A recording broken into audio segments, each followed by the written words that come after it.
우리 다시 한번 인사합니다. 오늘 잘 오셨습니다. 오늘 잘 오셨습니다. 아멘. 한 번만 더 합니다. 아주 반갑습니다. 시작. 아주 반갑습니다. 아멘. 자주 대면하지 못한 우리들, 지금 이 시간이라도 함께 대면하면서 예배하는 그 시간이 얼마나 축복이고 은혜입니까?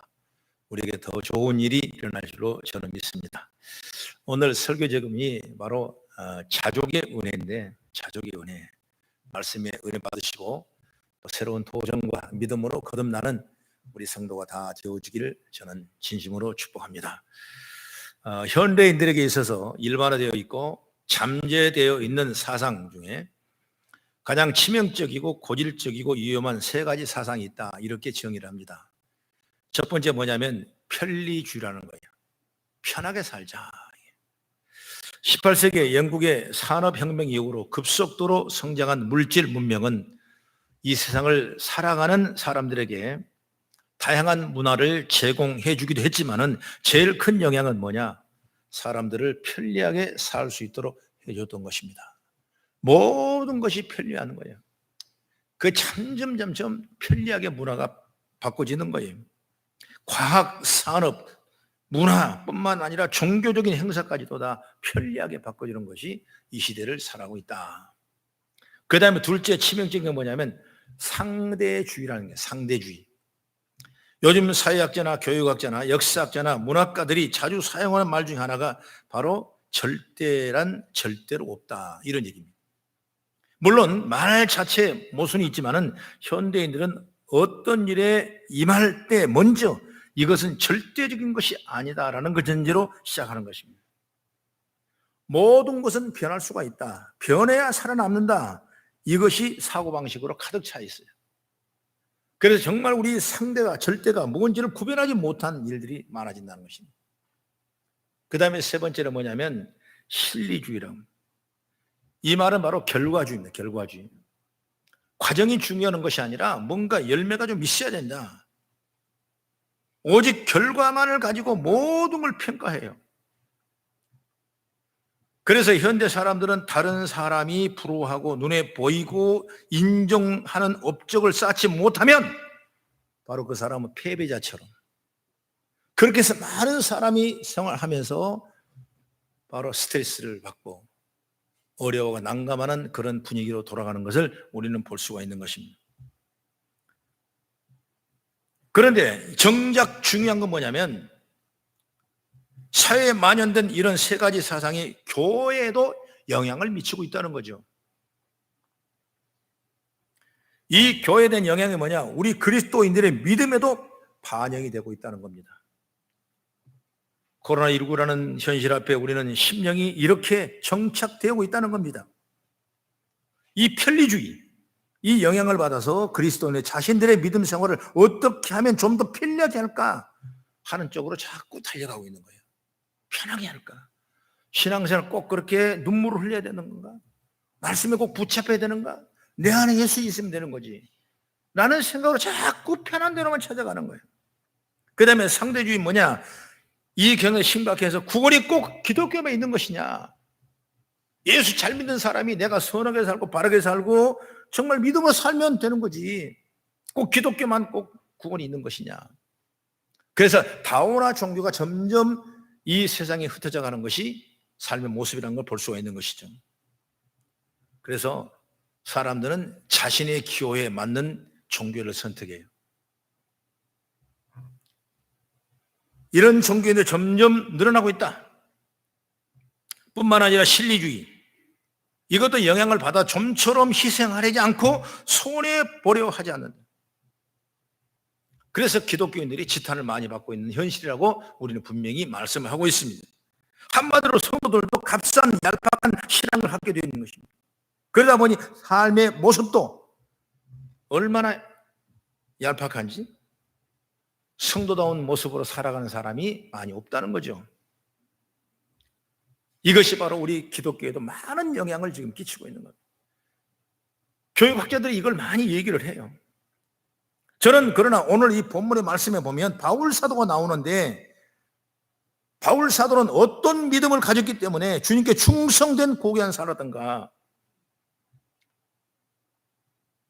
우리가 바울의 사상을 철저히 점검하고 또 받아들이고 바울의 신앙이 어떤가를 우리가 분명히 알고 우리 삶에 접목되는 위대한 역사가 일어남으로 말미암아 오늘 저희 여러분은 차족의 은혜를 알게 되고 내 진정의 삶에 확실한 구원을 알게 되고 기쁨을 느끼게 되고 평안을 누리게 되고 주님과 동행한다는 큰 믿음을 갖게 된 줄로 저는 믿습니다. 저는 이걸 생각하면서 은혜를 나누고자 하는데, 첫째로 뭐냐? 바울 사도는 비천에 처할 줄도 알았다. 오늘 본문에 나온 얘기죠. 12절 한번 같이 본문 읽어보기 시작. 나는 비천에 처할 줄도 알고 풍부에 처할 줄도 알아. 모든 일 곧 배부름과 배고픔과 풍부와 궁핍에도 처할 줄 아는 일체 비결을 배워노라. 바로 여기에 중요한 말이 모든 일, 모든 일이란 단어인데, 이 모든 일이란 뭐냐? 물질적인 일만 의미하는 것이 아니라 모든 일이란 말에 우리가 살아가면서 겪는 특수한 상황과 평상적인 모든 상황이 모든 일이다. 내 삶의 라이프, 내 삶의 모든 모습, 모든 환경, 이 모든 것이 다 모든 일이다. 여러분, 성경을 보면 위대하고 진실하고 하나님께 합당한 믿음의 삶을 살아가던 사람들은 비천에 처할 줄도 있었지만은 어떤 신앙의 삶을 선에 따라서 나중에 모습이 달라지는 걸 보고 있거든요. 그렇기 때문에 우리는 모든 삶이 어떻게 됐느냐, 이게 바로 중요한 거예요. 때로는 사람이 살다 보면 오늘 영상을 뵙지만은 차라리 죽고 싶다라는 그런 마음까지 생기는 거예요. 쉽게 말하면 우리의 삶에 그냥 좋은 날만 있습니까? 그렇지 않아요. 비천에 처할 줄도 얼마나 많은지 몰라요. 신앙의 거성들 보면 다 이런 과정을 다 통과했어요. 그렇기 때문에 신앙의 큰 축복을 받은 거예요. 먼저 여러분이 요셉을 한번 보면 어때요? 보디바라 집에서 종의 생활을 시작할 때도 그런 정결한 삶을 잃어보지 않았습니다. 그리가 감옥에 갇혔을 때도 불평하지 않는 삶을 살았습니다. 결국 그렇게 비천한 삶을 속에서도 자리에 벗어났고 나중에 애굽의 총리가 돼서 민족을 살리고 나라를 살리는 놀라운 귀하게 쓰임받은 인물이 요셉인 줄 믿으시기 바랍니다. 여러분, 어떻게 요셉의 그런 믿음이 죽음의 직전에까지 들어간 어려운 환경이었어요. 그런 비천함 속에서도 그런 절대로 마음을 굴하지 아니하고 믿음으로 살았기 때문에 결국 요셉을 통해서 민족이 구원받는 큰 역사가 일어나는. 여러분, 우리가 잘 아는 다니엘 마찬가지죠. 다니엘서 6장의 말씀 보면 이 다니엘이 사자굴 속에 던져집니다. 이 모함한 사람 때문에 사자굴 속에 던져지는데 믿음을 잃지 않는 일 때문에 사자굴 속에 던져져요. 그래서 왕이 다 내려다봅니다. 내려보는데 세상에 사자의 입에서 다니엘이 죽지 않습니다. 머리털 하나가 상하지 않는 거예요. 사자 입을 하나님이 봉해버린 거예요. 봉해버린. 왕이 그걸 보고 다니엘을 건져내라. 건져내라. 그리고 다니엘을 모함했던 사람을 다 잡아오라. 그래서 사자굴에서 지어넣었더니 다니엘서 6장 이하의 말씀, 그 말씀이 있어요. 그 사람이 바닥에 떨어지기가 전에 이미 뼈를 부숴버렸더라. 이렇게 나오는 거예요. 여러분, 다니엘은 비참한 참으로 어려운 생활 속에서도 그는 하나님을 잊어버리지 아니하고 생명 앞에 두려워하지 아니하고 그리고 하나님을 섬기는 일에 조금도 뒤로 물러서지 아니하고 주님만 바라봤기 때문에 다니엘은 위대하게 쓰임받고 그 나라의 총리가 되고 방백을 다스리는 위대한 사람으로 사용한 줄 믿으시기 바랍니다. 여러분, 우리가 잘 아는 다윗도 마찬가지예요. 우리는 다윗을 그냥 왕으로만 보지만 여러분, 그 삶은 엄청난 비참함이 있었어요. 어린 나이 때 골리앗을 잡아 죽였더니 많은 사람이 다윗은 만만히요 사울은 천천히라고 그랬을 때 사울 왕이는 그 마음에 상처가 돼서 결국 다윗을 죽이려고 작정하는 거예요. 수많은 광야에서 사막에서 헤맸고 어떤 데는 미친 척 해가면서 비천의 자리로 내려갔습니다.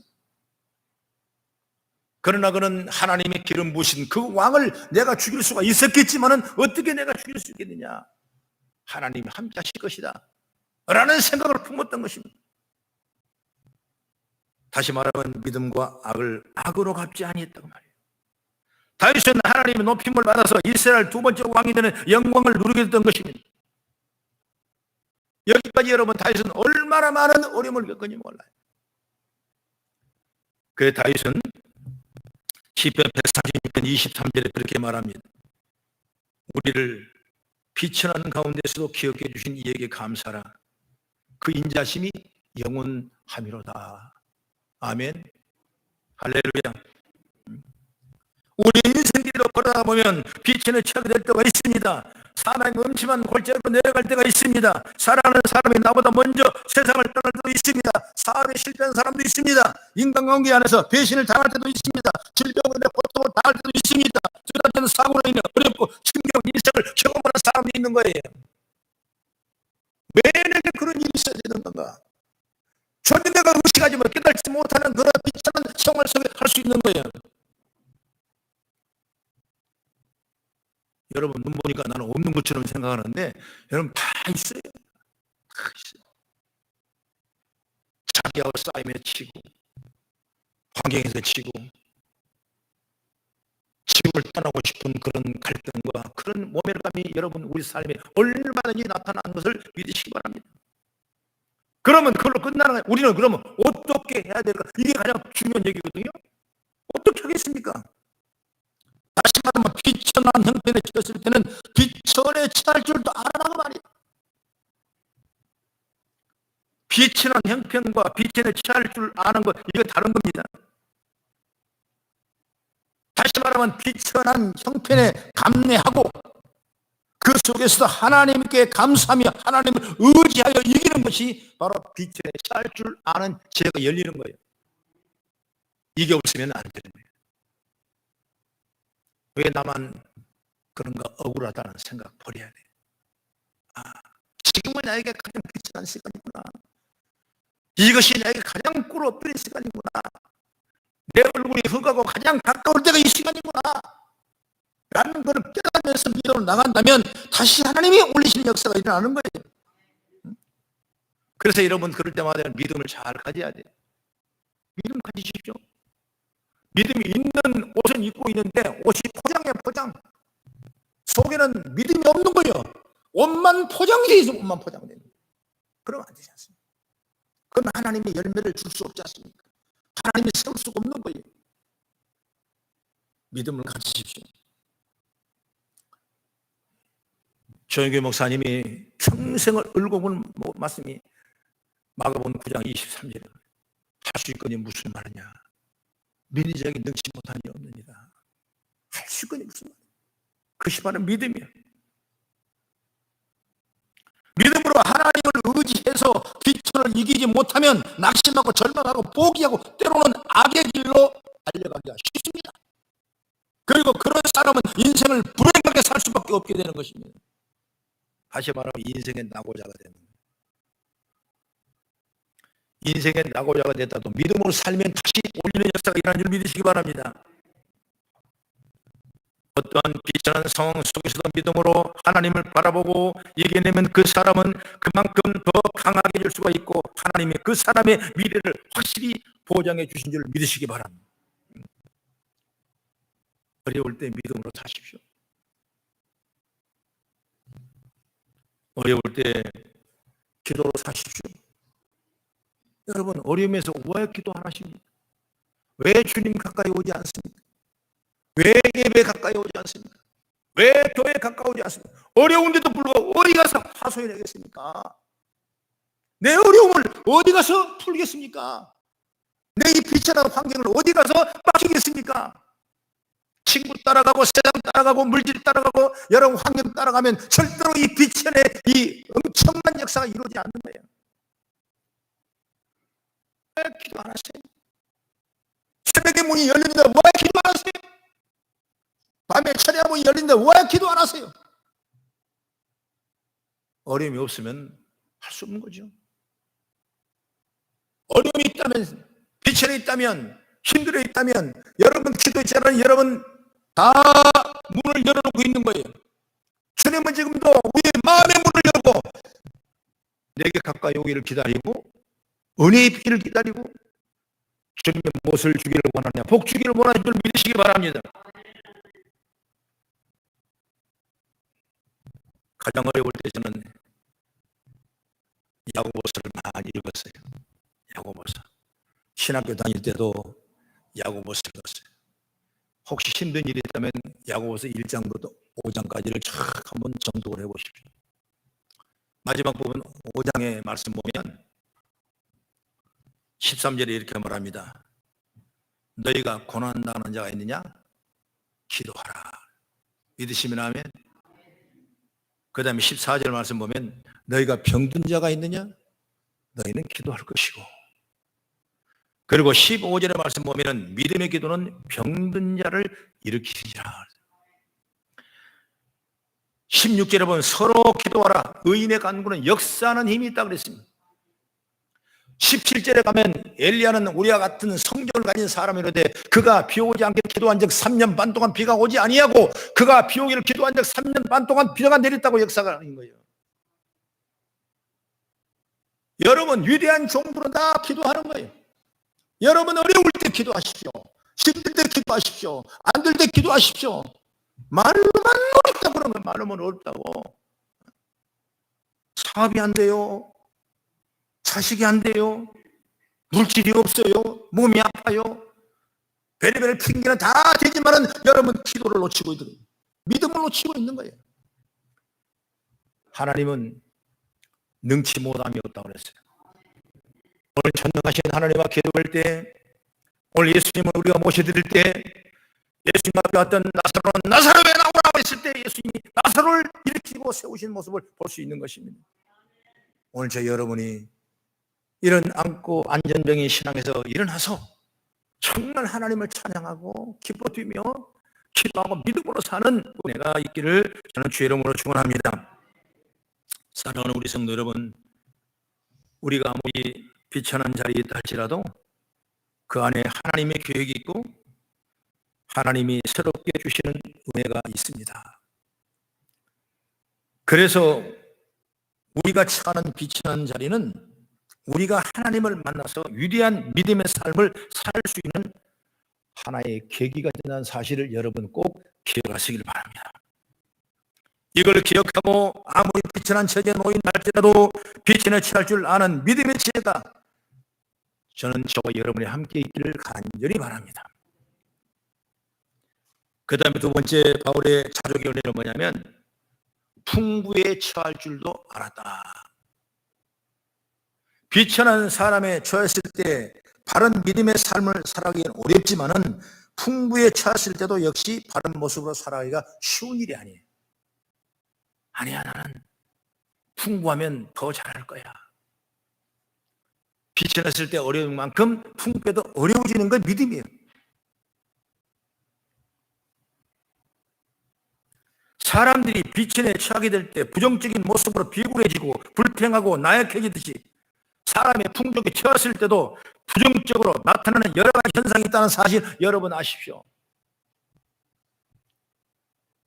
먼저 뭐냐면 사람의 풍부에 처하게 되면 교만한 모습이 돼요. 거만한 모습이 나타나게 됩니다. 사람은 가진 만큼 교만하고 배운 만큼 교만하고 건강한 만큼 교만하고 지위만큼 교만하는 것이 사람이에요. 이런 죄악의 씨앗이 끊임없이 우리에게 막 솟아오르는 거예요.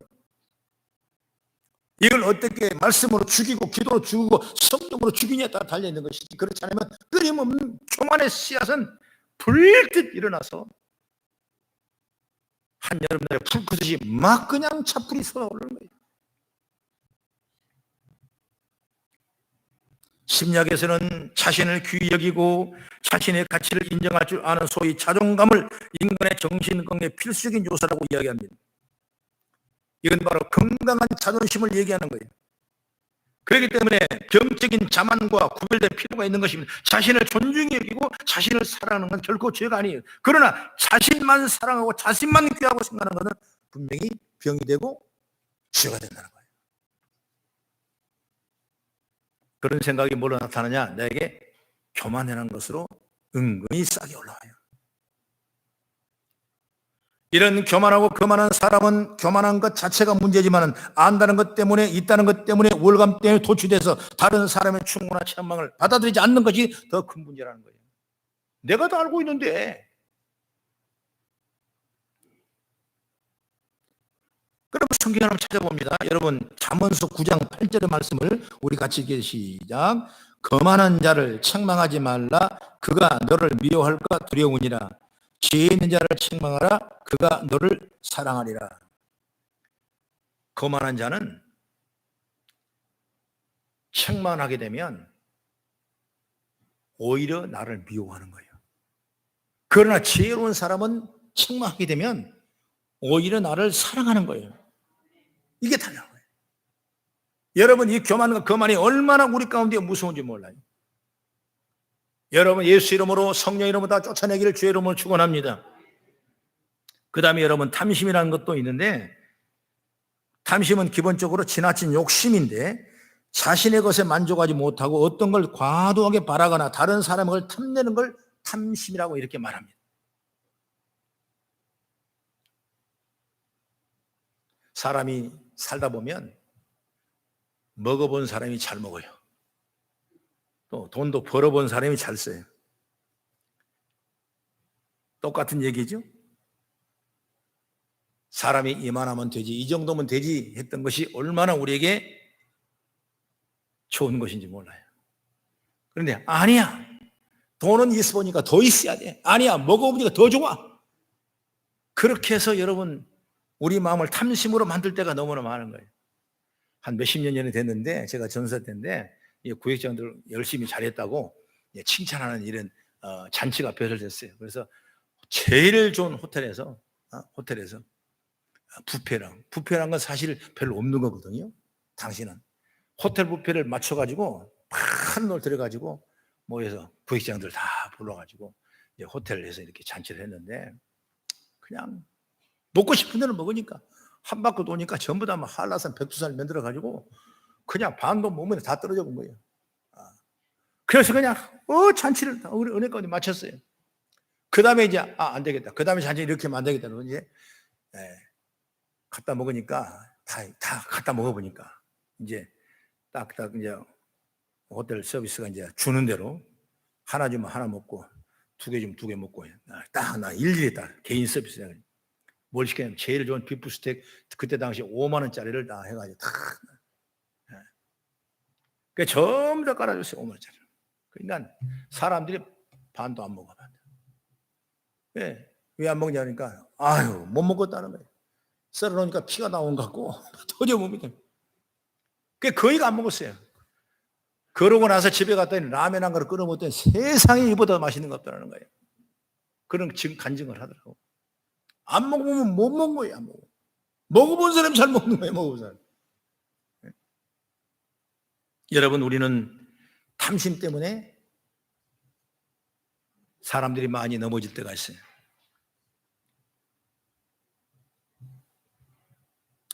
재물도 가져본 사람이 더 갚기를 좋아합니다. 조금만 더 하다가 인생을 마감하는 그런 일들이 얼마나 많이. 여러분, 탐심은 성경은 우리가 말할 때 곧 우상 숭배라 그렇게 말씀했어요. 다시 말하면 우리는 내게 주신 이 환경, 내게 주신 이 좋은 일들이 자족함의 은혜를 입으라고 말이야. 믿으시면 아멘. 자족함을 배워라. 자족함. 족한 은혜다. 족한 은혜. 이게 우리에게 너무나 귀한 겁니다. 그 다음에 세 번째 뭐냐면 하나님의 은혜를 잊어버린다는 거죠. 풍족하게 되면. 사람은 그러지 아니할 것 같아도 사람의 본성에는 무언가 의지하려는 본성이 있어요. 그래서 사람을 의지합니다. 자녀들은 부모를 의지하고 부모는 자녀를 의지하고 정치는 권력을 의지하는 거예요. 그러나 사람이 세속적으로 가장 많이 의지하는 대상은 단지 물질이래요. 그래서 재물이 없을 때는 하나님을 의지하다가도 조금 재물이 생기면은 대부분 사람들이 이 세상에 돈이면 안 되는 거 없지라는 생각을 갖게 되고, 바로 그때부터 돈의 마력에 빠져서 하나님을 멀리하게 된다는 거예요. 보편적으로 그런다는 거죠. 이걸 우리가 신앙을 잘 절제하고 잘 자르고 접목하는 것이 우리에게 중요한 것입니다. 이런 점 볼 때 한번 성경 봅니다. 잠언서 30장 9절의 말씀 보니까 시작. 혹 내가 배불러서 하나님을 모른다 여호와가 누구냐 할까 하오며, 혹 내가 가난하여 도둑질하고 내 하나님 이름을 욕되게 할까 두려워함이니라. 여러분, 다시 말하면 비천에 처하는 것과 아울러 풍부에 처하는 것, 이것을 극히 경계하고 있다는 거죠. 여러분, 지난갈 모든 걸 보면 이 문제를 우리가 늘 끊임없이 말씀을 따라 해결할 수 있는 그런 은혜를 있기를 간절히 바랍니다. 여러분, 내가 가진 그 욕심 한이 없는 겁니다. 갖다 보면 여러분, 하나님의 은혜를 잊어버려요. 어려웠을 때, 힘들었을 때는 하나님의 은혜가 뭔지를 알았는데 막상 그에 채워지고 나면 그때부터 하나님의 은혜를 잊어버리는 거예요. 사람은 망각의 동물이기 때문에 늘 잊어버리기 쉬운 거예요. 그러나 우리는 믿음 안에, 말씀 안에, 기도력이 있기 때문에 그 은혜를 늘 기억하면서 사는 줄 믿으시기 바랍니다. 여러분, 우리는 은혜 속에 살았어요. 돈 여러분 하나님 축복해 주셨어요.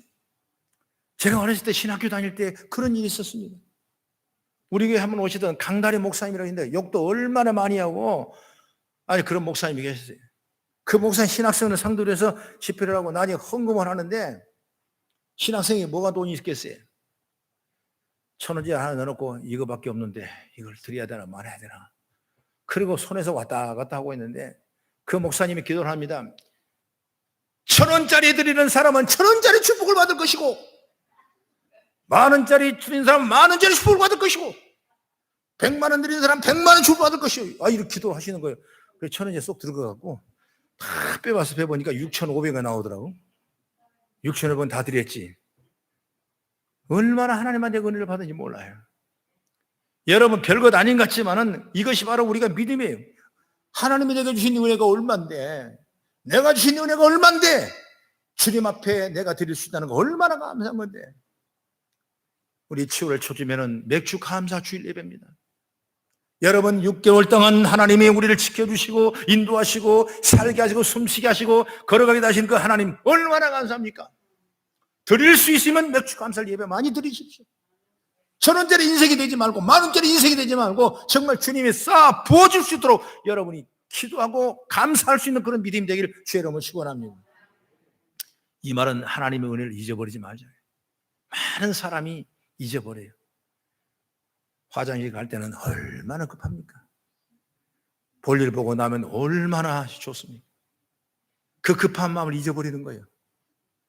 여러분, 우리가 가지고 있는 거 다 모두 하나님 겁니다. 그러게 내게 주신 재물은 하나님의 은혜입니다. 내 것이 아닌데 하나님이 내 것인 것처럼 사용할 수 있도록 허락하셨어요. 그래서 우리가 풍부한 삶에 처했을 때는 하나님의 은혜를 잊어버리지 말아야 된다고 말이에요. 그리고 더욱더 근신해야 하고 조심해야 되고 더 가진 만큼 하나님 앞에 큰 책 느끼며 나가는 저와 여러분 되기를 간절히 바랍니다. 여러분, 모세 얘기를 한번 들어볼까요? 성경 찾아봅니다. 신명기 6장 11절 12절을 한번 보십시오. 같이 시작. 내가 채우지 아니하는 아름다운 물건이 가득한 집을 얻게 하시며 내가 파지 아니한 우물을 차지하게 하시며 내가 심지 아니한 포도원과 감람나무를 차지하게 하사 내게 배불리 먹게 하실 때에 너는 조심하여 너를 애굽 땅 종되었던 집에서 인도하여 내신 여호와를 잊지 말라. 아멘. 귀한 말씀이죠. 너는 조심하여 애굽 땅의 종되었던 집에서 인도하여 내신 여호와를 잊지 말라. 우리는 죽을 수밖에 없는 죄악 세상에서 하나님의 거룩한 자녀로 구원받게 하신 그 은혜를 잊어서는 안 되죠. 오늘 함께 여러분이 은혜에 충만한 은총을 입기를 저는 주의 이름으로 축원합니다. 그리고 결론적으로 세 번째, 바울은 이제 자족의 비결을 배웠습니다. 아주 값진 신앙이에요. 바울이 자족한 신앙의 은혜를 입었던 것처럼 오늘 저와 여러분도 세상을 살아가면서 자족의 은혜를 입기를 저는 주의 이름으로 축원합니다. 자족이란 건 뭐냐면, 제가 인터넷 조금 전에 찾아보니까 스스로 넉넉함을 일으킨다, 그 말, 느낀다. 넉넉함을 느낀다. 스스로. 이거 가지고도 넉넉하다. 이거 가지고도 그래, 난 넉넉하다, 족하다. 열 가지고도 내가 족하다. 이것이 바로 자족이에요, 자족. 여러분, 종교적으로 보면 교회 사전에 보니까 모든 일과 상황에서 하나님의 섭리를 인식할 때부터 자족의 은혜가 임한대요. 무슨 말인지 이해가십니까? 모든 일과 상황에서 하나님의 섭리로 인식할 때 자족의 은혜를 느낀대요. 저는 불교 사전을 찾아봤습니다. 여기 자족에는 뭐냐면 같은 단어가 나오는데, 출가 후 행사의 생활의 태도, 의식주 생활에 점령하고 청렴하고, 의식주 생활에 청렴하고 스스로 만족하는 것이다. 여러분, 종교적 현상을 하면 똑같은 얘기예요. 있는 것 가진 것 하나님 주신 은혜로 생각하며 내가 스스로 만족하는 거예요. 그래서 하나님을 잘 섬기고 하나님을 잘 믿는 사람은 여러분 지금 현 상황에서 만족함을 느끼는 거예요. 그런데 그렇지 못하면 자꾸 없는 것 때문에 원망하고, 부족한 것 때문에 원망하고, 안 되는 것 때문에 원망하고 불평하는 거예요. 이건 자족의 은혜가 아니에요. 바울은 그렇게 하지 않았어요. 그런 빛에 취하지도 않았지만은 그런 자족의 은혜를 느낀 줄 믿으시기 바랍니다. 그게 오늘 저와 여러분 주실 메시지. 여러분, 코로나 때문에 많은 어려움이 있는 줄 압니다. 안 되는 것 압니다. 모든 세상에 다 변해버렸어요. 다 바뀌었어요. 앞으로도 계속 더 바뀌어 나갈 것입니다. 그러나 우리가 그 적응해 나가면서 정말 자족의 은혜를 입는 역사이라고 말이에요. 할렐루야. 여러분, 바울이 무슨 특별한 극기 훈련을 받았습니까? 아니에요. 아니면 어디 가서 정신 수양을 하고 왔습니까? 아니에요. 아니면 어디 가서 교육을 통해 배웠습니까? 아니에요. 바울이 이렇게 자족할 수 있던 것은 그 배웠던 거 아무 상관이 없어요. 그럼 뭐 때문에 그러냐? 오늘 본문의 마지막 부분인데 12절과 13절 같이 한번 읽어보겠습니다. 시작. 내가 비천에 처할 줄로 알고 풍부에 처할 줄로 알아. 모든 일 곧 배부르며 배고픔과 풍부와 궁핍에도 처할 줄 아는 일체의 비결을 배웠노라. 내게 능력 주신 자 안에서 내가 모든 걸 할 수 있느니라. 일체의 비결을 배웠느니라. 일체의 비결을 배웠다는 거죠. 오늘 마지막에. 그러면 이 일체 비결을 무엇 때문에 봤냐? 바로 오늘 그 다음 절에 보니까 능력 주신 안에 있었기 때문에. 다시 말해서 일체의 비결을 배웠다는 건 뭐냐? 비밀을 알았다는 얘기인데, 언제? 하나님이 능력 주신 줄 알았을 때 내가 일체의 비결을 배운 거예요. 그러니까 하나님 능력이 내게 임해요. 감동의 마음이 하나님의 은혜를 우리가 입으셔야 돼. 하나님의 은혜가 내 속에 임해야 돼. 그래야 내가 이 일체의 비결을, 자족의 은혜를 입게 되는 걸 믿으시기 바랍니다. 여러분, 이 비결을 어떻게 알겠냐고 말이에요. 이렇게 빛에 취할 줄도 알고 궁핍한데 배고픈 게 어떻게 우리가 자족함을 배웠냐? 아니야. 내가 일체의 비결을 배우는 것은 뭐냐면 바로 하나님이 내게 능력 주셨을 때 그런 일을 했다는 거죠. 그러니까 하나님의 은혜가, 능력이 오늘 우리 가운데 지배를 할 수 있어야 돼요. 오늘 여러분의 사업에서, 여러분의 가정에서, 여러분 생활에서도, 환경 속에서도 여러분 하나님의 그 능력이 다 지배되기를 간절히 바랍니다. 사람은 연약합니다. 지혜롭게 보일 뿐이고 강하게 보일 뿐이지 다 연약합니다. 사람에게는 누구에게나 불가능한 장벽이 있습니다. 붙잡을 수 없는 문제, 헤어날 수 없는 고민, 풀어낼 수 없는 문제들, 이런 것들이 여러분 우리 삶에 절비하게 놓여 있는 것이 우리 인생이에요. 사람마다 약간의 차이는 있지만은 자기 힘으로 자기의 문제를 다 해결할 수 없지 않습니까? 다 여러분 해결하기 못하지 않습니까? 그런 문제에 사람은 불가능이라고 합니다. 여러분 도저히 할 수 없는 거예요. 어찌 보면은 저와 여러분 오늘도 불가능이라는 이 삶에 눌려서 신음하며 살아가는 것이 사람이 아닌가. 사람에게 불가능이 없다면 사람마다 행복하지 않는 사람이 없을 것입니다. 무엇이든지 자기 생각, 자기 뜻대로 된다면 행복하지 않을 이유가 없습니다. 그러나 그렇지 못한 게 인간인 것이죠. 그러나 우리가 주님과 함께하면 여러분 사정은 달라지는 거예요. 어려운 시대에 주님과 함께 하십시다. 저와 여러분 안에 머무는 주님이 힘과 능력을 공급해 줄 줄로 믿습니다. 내 안에 계신 이 주님이 저와 여러분에게 기뻐하고 우리에게 힘 주시고 우리에게 능력 주시며 우리는 어떤 어려운 환경에서 이겨낼 수 있는 힘이 될 줄로 믿으시기 바랍니다. 이것이 바로 자족의 비결을 알게 하는 은혜예요. 사랑하는 여러분, 우리가 세상을 살아가는 것 자체가 하나님의 은혜입니다. 정말 은혜예요. 아무리 생각해봐도, 아무리 뒤돌아봐도, 아무리 뒤집어봐도, 아무리 차고 옆을 여러분 살펴봐도 내가 지금 살아있는 건 하나님의 은혜라고 생각하시길 주의 이름으로 축원합니다. 어느 것 하나도 하나님 은혜가 아닌 것도 없어요.